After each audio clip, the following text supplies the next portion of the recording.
hello, hello. Welcome to the Happy Healthy Leaders podcast. I'm Dr. Jennifer Churchill, and I am welcoming Nick Castner, my awesome co-pilot, producer, trusting buddy in this whole process and to the show today. And I'm excited to have him here. We're going to be diving into the topic of trust, specifically in the workplace, but I'm sure there's other ways we'll be able to weave in different anecdotes and learnings as we proceed, because it is a really important topic, obviously, and there's lots of ways we could go with it. So I have a few things I really want my audience to take away from it. We will probably, as we usually do, kind of jump a little bit all over the place today. Nick, how are you? Good. I'm doing wonderful. And your voice is so soothing. I have missed it the last couple of weeks. It is so and especially in the clinical setting, it translates very well to a podcast. So I'm doing excellent. We're recording a podcast, baby. The light is red. I know. So on that note, speaking of trust, I would say that at this point in the podcast evolution, this show's evolution so far, maybe my friends and family are my primary audience right now, right? People that I know or people that know me, or maybe one degree away, 1 or 2 degrees away of people have sent the podcast. So right off the jump, I just want to note that I've missed a couple releases, right? Since we launched February 14th. And I think, one of the things I want to just recommit to my audience is that for sure, moving forward, looking at my work schedule and with this new project that I have that, I'm sure I'll use a lot of stories from as we move forward in the show, I am definitely going to commit to, for sure, at least 1 episode a month moving forward. It may be more, right? But, I think what I want to do is just recommit to rebuild that trust, that speaking of trust, right? With my audience, because it's time that they commit to, showing up and listening to my new show and supporting me. And one of the things that really contributes to trust, obviously, is consistency. I just want to acknowledge that to my audience and say, I'm recommitting to at least once a month, but it could be more. And so we'll have to update the trailer, Nick.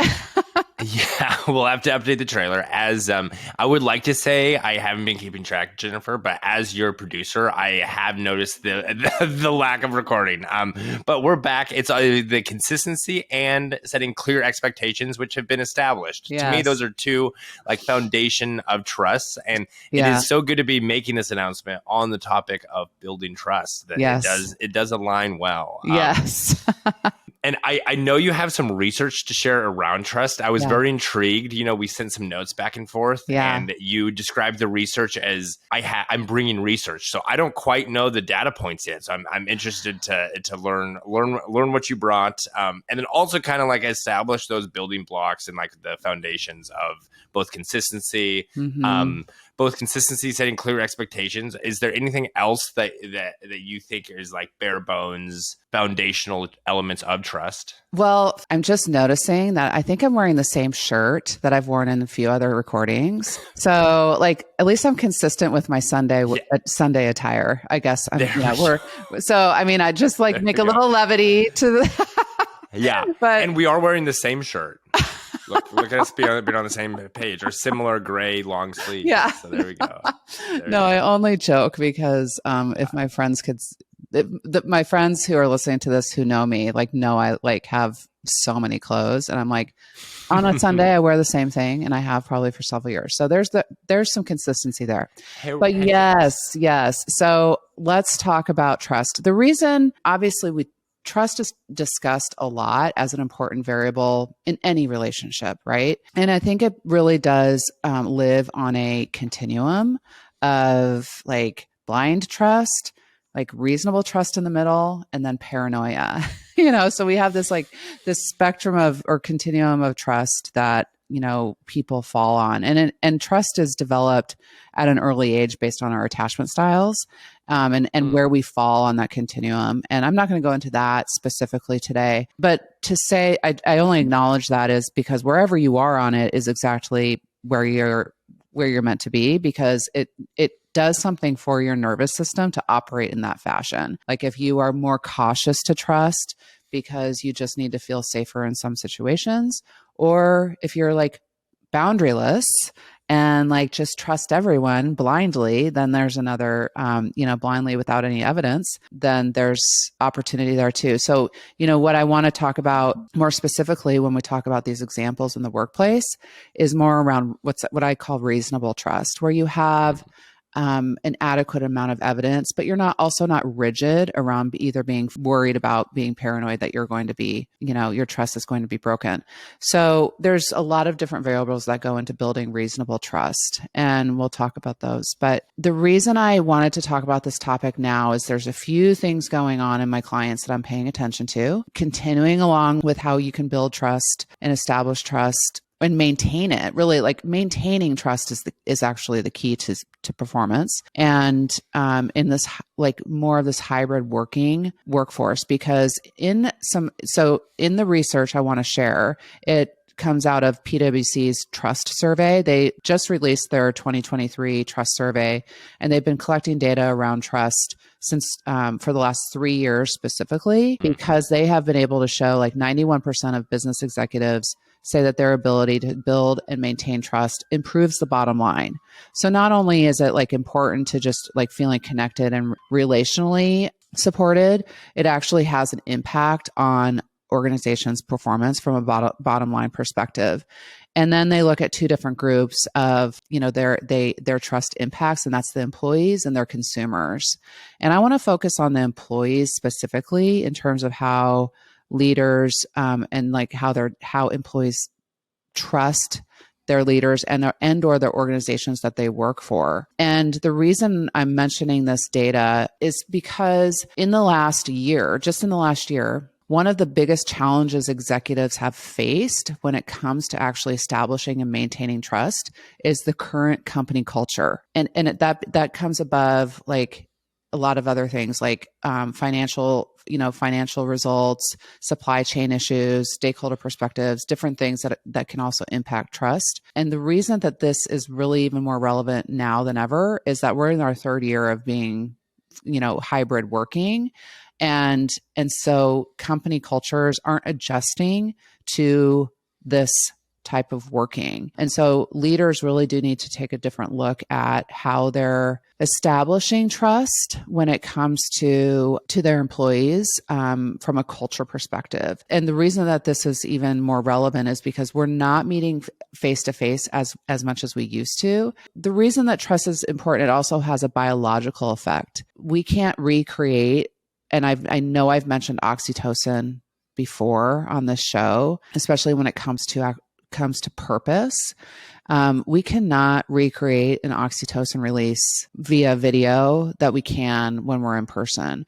And that is a biological requirement for us to feel like we can fully trust someone. So that's the challenge that we have. So company culture needs to take a look at not necessarily shifting away from hybrid working and allowing for this virtual component, but being more intentional and purposeful around how people are coming together in person when they do come together in person. So that's some pretty relevant data in terms of why trust is important. And one of the biggest challenges around building trust is that it is the impact on company culture right now. And I think there's kind of two distinct directions to go. First, you mentioned like how you spend that time together, that if you do have a chance to work with your team and employees, coworkers, like how do you maximize that time together? But then I think there's also the lane of like kind of like the work remote spectrum that we all live on, of like some people fully in person to then like the fully remote teams. And I think potentially like starting to touch on like if you're fully remote and you don't have a chance to be in person, how do you establish some of that remotely? I think so. What I'd like to do is maybe provide an example to illuminate this from an actual client conversation I had last week. And I'm working with, she's a VP level engineer, and she's reporting to the global head of operations for this organization. She's new in this reporting relationship to the head of operations. And they both work remotely. They've met maybe once or twice in the duration in their tenure at the organization. They live in different countries. One of the things that she has been really struggling with, and it's just 1 month into this relationship, is she feels like they're aligned going into meetings.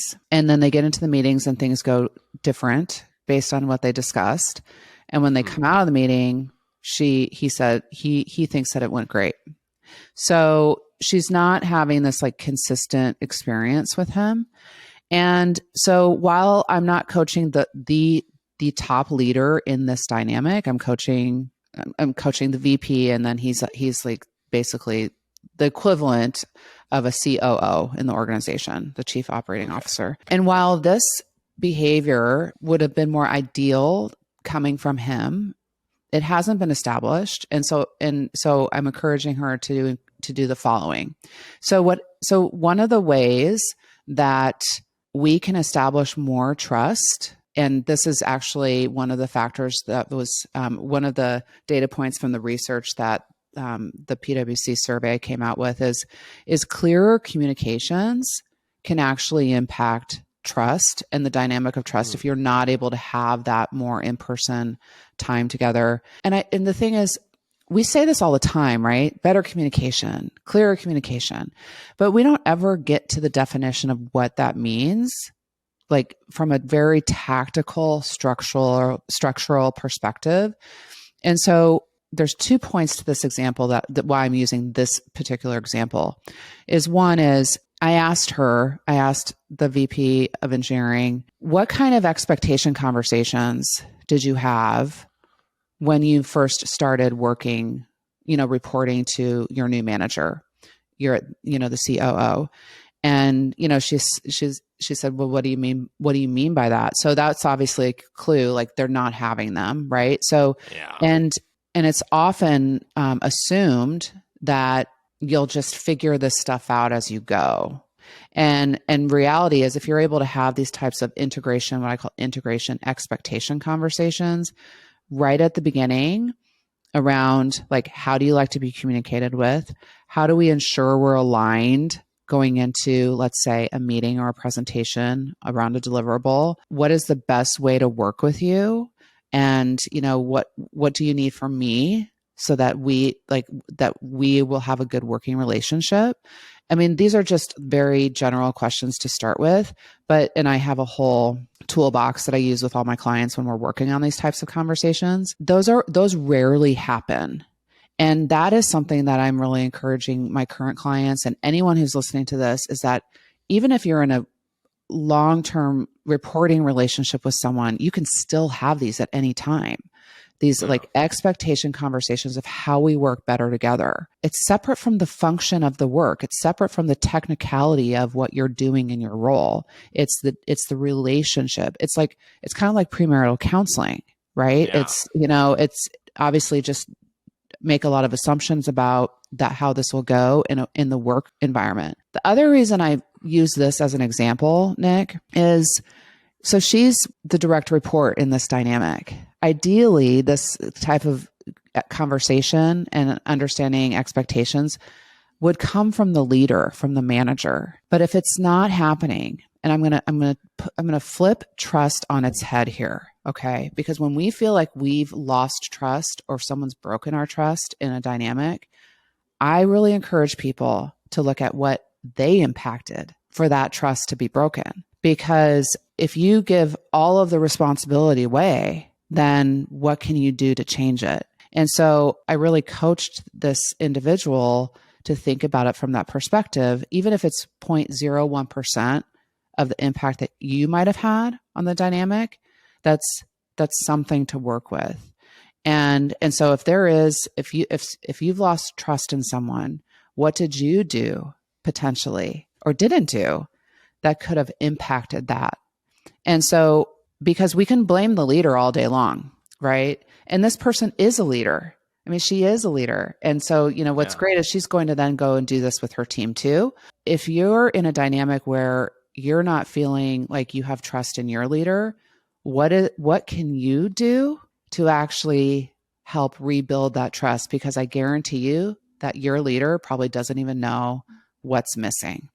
And so assuming best intentions is always a really good mindset. And so what can you do to have that conversation, reestablish trust in that relationship, even if you're the one that doesn't trust that leader at that moment? Clearer communication in this hybrid type of working environment is the only thing that we can do to actually shift.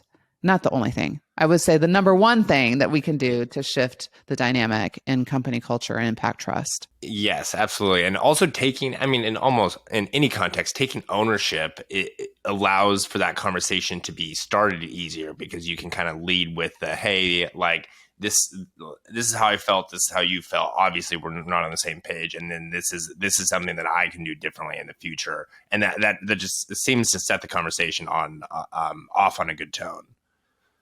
Yeah. I have a question about communication, and it's kind of specific to like my workplace. I just moved from Nebraska to New York City, and for the first time, I'm managing a team from every corner of the world, or like the team in which I operate are like speak multiple languages, and we do business in English. But there are times when I think the expectations I have not set them. Like I thought they were set properly, but then when it came to launch the project, people were not clear because we're like communicating through at times language barriers, and then at other times just cultural nuances and context. Do you have any? How can I even just approach that and make sure everyone is on the same page easier? Yeah, that's a great question, and you can absolutely reestablish those expectations. So just to ensure I'm understanding your question correctly, is the challenge because people are in different parts of the world and they have different they have different cultural backgrounds, or is it tell me a little bit more about the challenge? Yeah, I've chalked it more up to like language difficulties. Of like I'm working, and mind you, the only language I speak is English. I'm starting to do Duolingo every day to pick up some Spanish. Through all of this, because I work with people who speak I work with someone who speaks up to 7 languages. It's remarkable. So the fact that anyone can speak more than one language, like I certainly like props to them, but I at times I think it's more of like a language difficulty and language barrier that this group of people we are working in we're all based here in New York, so we're all in person. Okay. So have they expressed to you any challenges understanding you? No, but they have expressed that we were at this event, and they mentioned that that if there's one word in a sentence that they don't fully understand, they just start to tune out the whole like paragraph that they're saying. And when they mentioned this to me, I was like, this seems like you've done this to me in a different contexts. But again, like how I have really tried hard to start of like, all right, how can I just communicate better and set expectations better? Because what's the outcome of what's happening? What's the outcome of that in the business? We're actually launching a podcast at work, and really small things of like how many episodes, like what episodes we're releasing then, or what episodes when, how many, which I tangibly change the production of a podcast pretty greatly when it's like, yes. When we started, she thought we were doing 1 episode, and I thought we were publishing 3. And I had it written down, like I had taken notes of the meeting, and like in hindsight, I'm still kind of kicking myself. And we've been able to move forward, and we do have a very positive working relationship. But like that would be the impact of just like when it comes to like execute the plan, you're not aligned. Yeah, not aligned. Well, what I would encourage you to do is you could just reestablish. I mean, those questions that I provided earlier in terms of how do we move forward and work better together? Like, how do we ensure we're aligned before we move forward on a decision? I mean, reestablishing the steps and the goals more than once is always good, because what you shared as an outcome is it created some inefficiencies, possibly could lead to maybe potential redundancies, which is time, which is a cost, right? Doing that up front, just realigning, asking the question more than once, so we are agreed upon this, et cetera. But I would say when it comes down to language challenges, because I work with international leaders and many of them, we have the same challenge. So we are constantly checking in with each other, or I'm certainly definitely checking in with them. So was there anything that, that I might have just said that, felt unclear, and just re-clarifying through the conversation. But what you want to do is establish that as an expectation moving. So one of the things I want to do to work better with you, let's call her Maria. I don't know her name, but, and if it's Maria, then it's not. It's not too far away, so we shouldn't keep guessing. Let's stick with Maria. Okay. So we've been working together, this amount of time. I've noticed that we've had some misalignments up to this point. One of the things I think that's getting in the way is me being able to understand you and maybe potentially you understanding me. And I think that we can continue to work on that.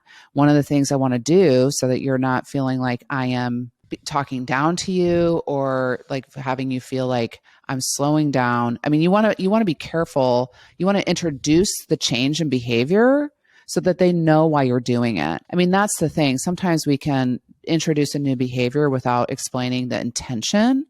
And then someone will feel like if you just all of a sudden say, was there anything unclear in that, we just talked about, she might be like, is he is he talking down to me? Is he implying I'm like, I can't understand him. So you want to introduce the concept, like, I would like to do this moving forward so that we are working really well together. But I also don't want you to misconstrue my behavior because my intention is this. So you have something to go back on, to reflect on, to introduce your new behavior. And sometimes you do need to be that explicit, because when you shift your behavior and there's not an explanation, it can sometimes make things worse.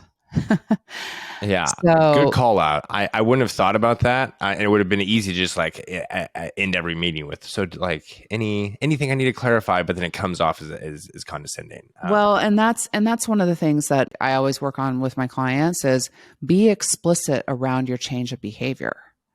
Be explicit, be transparent. And the reason for that is that we make too many assumptions that people are going to understand our intention. And as long as your intention is kind and good and for the purpose of being productive and working better together, then that behavior will be well received. We won't talk about the people who do it without good intentions. Most definitely. They exist too, but we're not going to talk about them. They're not listening to this podcast. Yes. I think maybe you've said this in a previous episode, or it was like an off recording conversation of like even framing it as, instead of saying, does that make sense? Frame it as, do you have any questions? Because do you have any questions? It invites questions, but does that make sense? People are hesitant to say anything because then, it kind of admits that it doesn't make sense. The other way to do that, because what you want to do when you're clarifying expectations is avoid yes or no questions as much as possible. Okay. And so even if you say, do you have any questions? They might still say no. So what you could say instead is always a good reframe, just so that I'm sure you understand, like that you understand what we're talking about or what our takeaway is from this meeting. Would you like to share back with me what our next steps are? So that way they can give you more data of what they actually heard. And the thing is, here's the opportunity that people always struggle with, is that takes more time up front. So people don't often slow down early on to do this, but I will tell you, you will spend twice as much time later fixing it or working on it. It may feel more time consuming and like you need to slow down and do more up front. You'll be better off in the end, and your relationship will be more protected anyway. So there's that piece.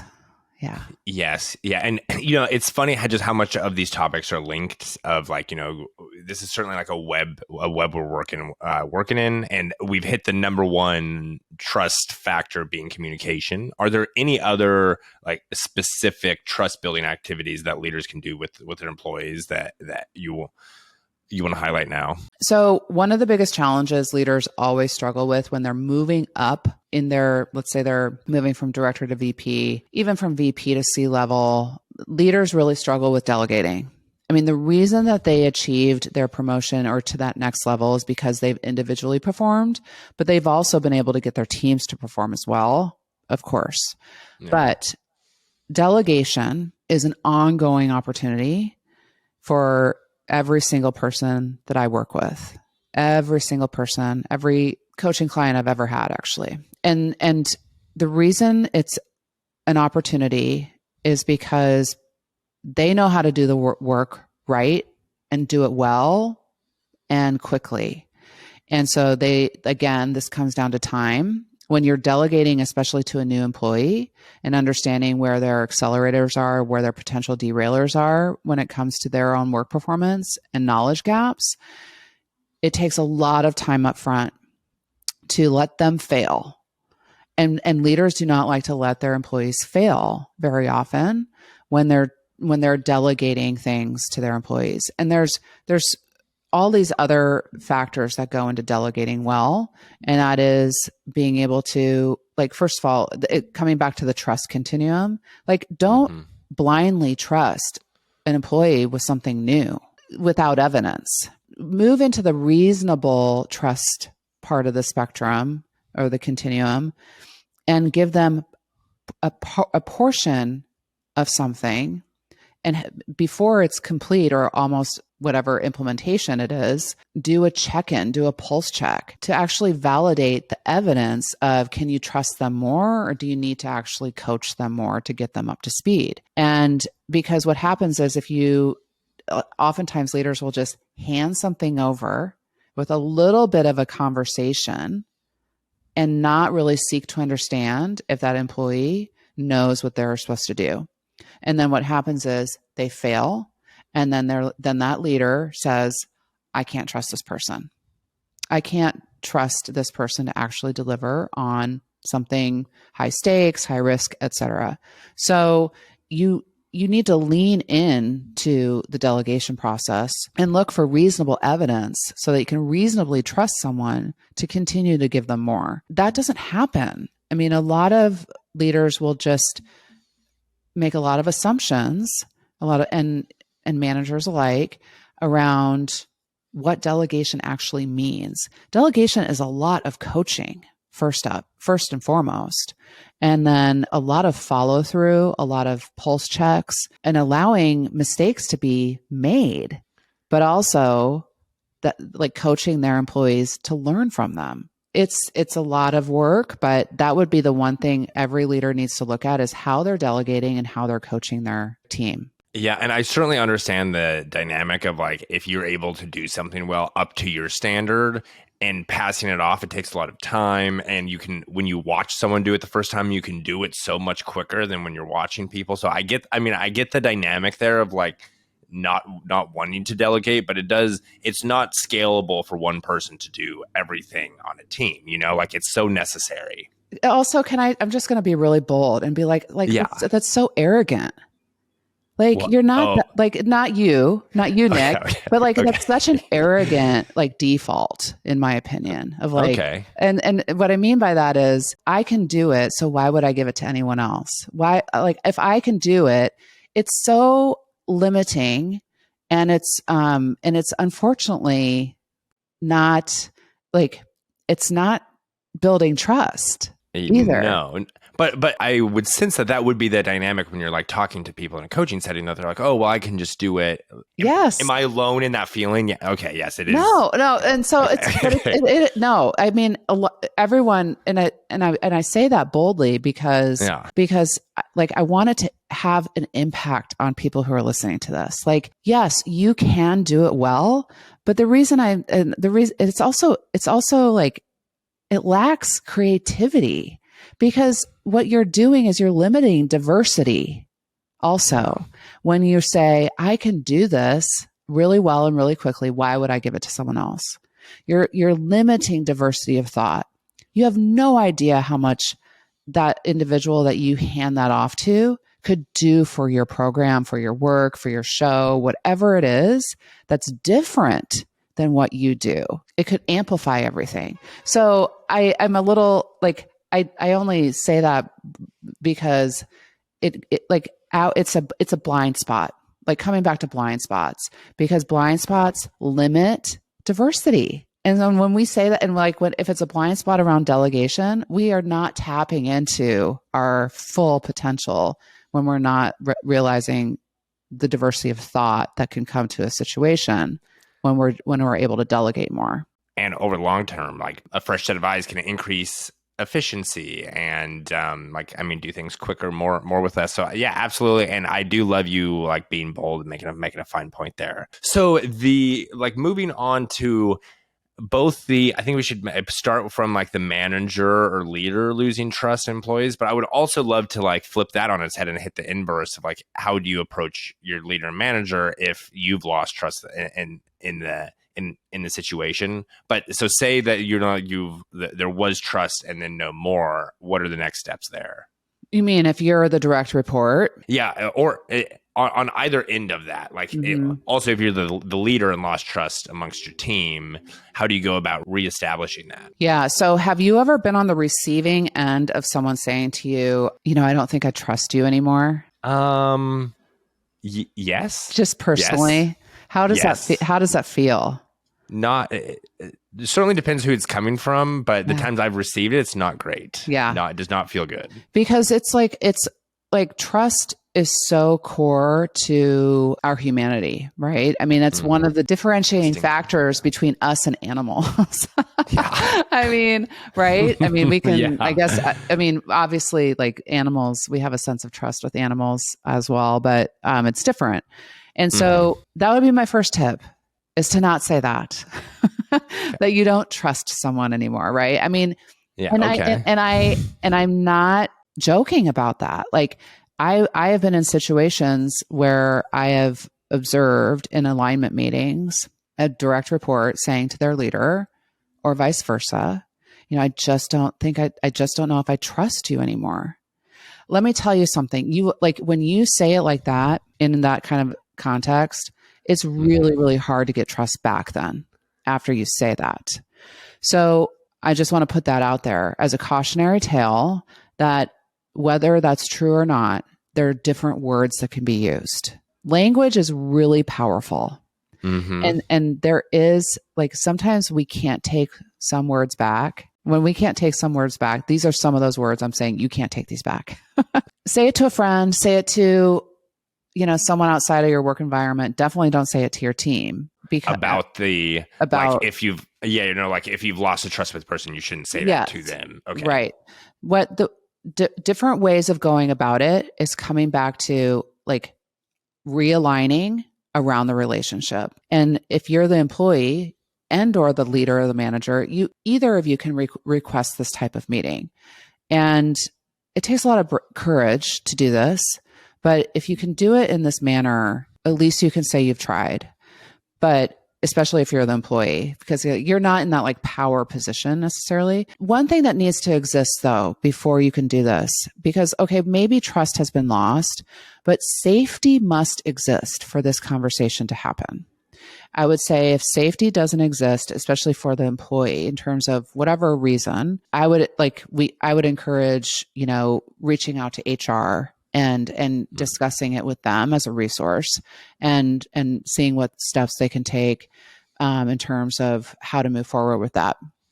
Oftentimes trust can be lost, and it can be really subtle, but it can have a lot of impact over time, like a compounding impact over time, right? Even if it's a small grievance or small behavior that affected the dynamic. So I'm not talking about like unsafe situations. I'm talking about things that you can actually request these conversations around. Okay.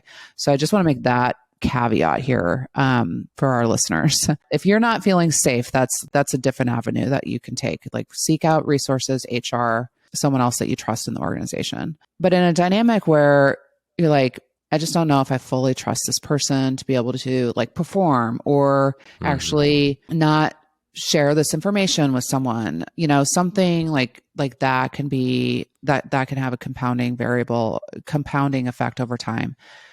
So getting realigned, asking for that kind of conversation, like establishing it up front why you're having this meeting. It's not about going over an agenda. It's not about talking about your technical or your functional role. And you establish like, I want to sit down and just talk about how we are working together, and go into that conversation with some key statements to go back to. Like, so tell me how you think our working relationship is going. Get the other, like, go in with inquiry first, right? And oftentimes there might be, if you're not feeling like you can trust that individual anymore, there's likely an extension of not necessarily always mistrust, but misunderstanding on the other side as well. Really asking, how is our working relationship, at this point in time? What are some things that we've worked on that you think have gone really well? What are some things that have not gone well? Let's talk about those. And one of the things I want to share back to you that actually I'm concerned about is this particular event, and say, like, can we talk about why that happened? And because I want to continue to improve our working relationship, but right now that's affecting me.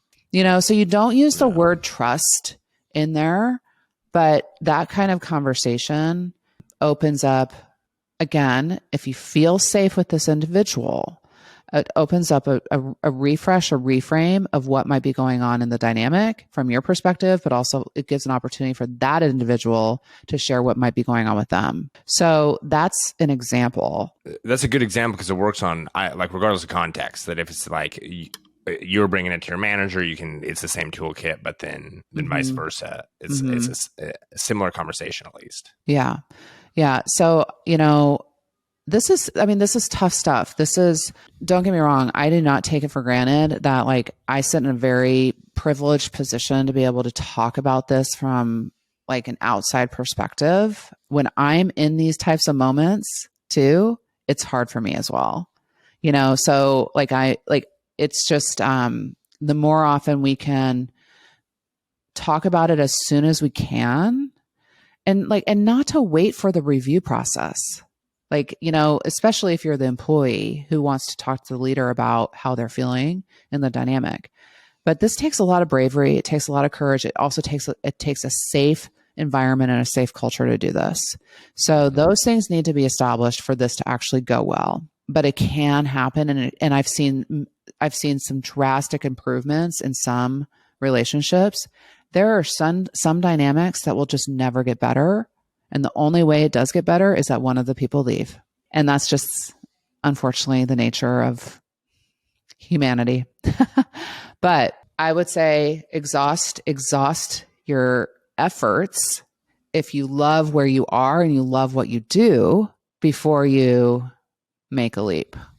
Amazing. Well, all of this is very tangible advice that'll, like, impact my weeks to come on, professionally speaking. So it's a valuable, insightful episode, Jennifer. Were there any other big topics or kind of questions about trust that you wanted to touch on? Well, the only thing I would say is, it went by fast once again, Nick. I know, yes. And you're also becoming a natural. I do think this is, like, the best episode you've hosted of Happy Healthy Leaders so far. So excellent work to you. But it might be because I've been doing all those virtual workshops lately too, that, nice is part of my new project, which is great. But fun. So that's been I think helping with my confidence. But the last thing I would say is, so I just want to reference some of my original research that I did when I was doing my PhD dissertation. And I compared athletic coaches to business executives on 3 different variables that predicted, or I was hoping would be predictors of success for team success. And we did a 360 evaluation on each of their teams as well. So it was a big study. It was awesome. I loved it. And the only variable that I actually tested in a regression analysis, which actually is a type of statistic that predicts that it's a predictive causation versus just a correlation in terms of the way you analyze the data, was the only variable that impacted performance was trust and warmth in both groups. There was no differences between groups, either between the athletic coaches and the business executives. So the reason I want to end on that is that you don't have to be a leader, a manager, or even an athletic coach. That having trust and warmth in any kind of relationship impacts outcome, period. Whether that's you want a good marriage, whether that's you want a good friendship, you want to have, you want to trust your cleaning lady, whatever it is, there does need to be trust and warmth. It is the number one predictive variable factor in all research longitudinally that impacts any kind of positive outcome. So if you have an opportunity to rebuild, nourish, fix, reestablish trust in some part of your life, if you're anyone listening that's not a leader or a manager, take the risk, take the leap and have that conversation. At the very least, you tried if it doesn't go anywhere, but I guarantee you it will impact that relationship. So I want to just end on that note with a little bit of encouragement and a little bit more data. Amazing, solid data. Your own with your own data too. I know. Put a stamp on that. I mean, and it's it's not recent research, but it's still valid. So sure, sure as heck relevant to this conversation. Yes. So that being said, my audience, every month, at least once a month, you can hear from me. I'm hoping it's more than that, and maybe we'll get up to weekly one day, Nick. Wouldn't that be weekly? Wouldn't that be a goal? My goal is to make Dr. Jennifer Churchill famous. I think she has the skill set to really develop something here. We're in early days of it, though. And to your credit, you've been so patient and so encouraging and never wavering. So I just want to thank you. That's another thing that can extend trust between two people is gratitude. Thank you. And on that note, take us out. Amazing. Well, thank you for listening to today's episode of The Happy Healthy Leader, hosted by Dr. Jennifer Churchill, produced by myself, Nick Castner, and edited by Kyle Kua. We now drop episodes monthly, but just hit the follow button, leave us a 5-star review, stick around. We have more valuable conversations like this one to come. Thank you. Bye-bye. Bye.